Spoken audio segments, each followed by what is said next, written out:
শহরের কোলাহল পিছনে ফেলে শুরু হলো গ্রামের পথে যাত্রা। শহর থেকে খুব দূরে কিন্তু মনের খুব কাছে নিজেদের গ্রামের বাড়ি। হ্যালো এভরিওয়ান, আসসালামু আলাইকুম। খুব সকাল সকাল ঘুম থেকে উঠে জার্নি শুরু করলাম গ্রামের পথে।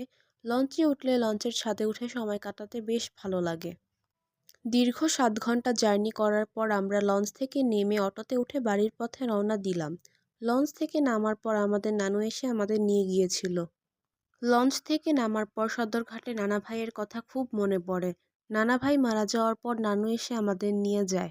বছরে একবার আসা হলেও রাস্তাগুলো পরিচিতই থাকে।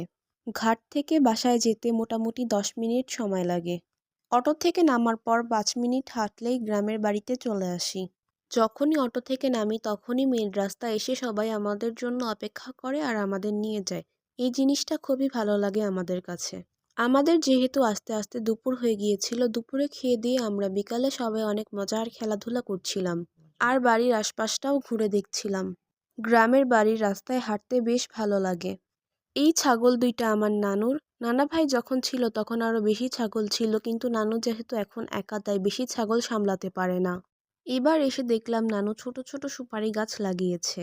বাগানটা অনেক বড় আর ছোট ছোট সুপারি গাছ লাগানোর জন্য এগুলো আরো বেশি সুন্দর লাগছে। ব্যস্ত থাকার কারণে আমি সব ক্লিপ নিতে পারিনি, না হলে বাগানটা পুরোটাই ঘুরে দেখাতাম। এটা আমাদের গ্রামের বাড়ির পুকুর। আমাদের মোট 4টা পুকুর, কিন্তু এই পুকুরটাতেই আমরা আসলে গোসল করি।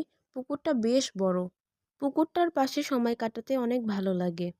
আমরা রাতে একটু বাইরে বের হয়েছিলাম, সবাই মিলে একটু খাওয়া দাওয়া করলাম, তারপর বাসায় এসে পড়েছি। ক্লিপগুলো অনেক আগের, কিন্তু এখন ছাড়ছি। ইনশাল্লাহ আপনারা আরও ভালো ভালো ভ্লগ পাবেন। সবাই ভালো থাকবেন। আল্লাহ হাফেজ।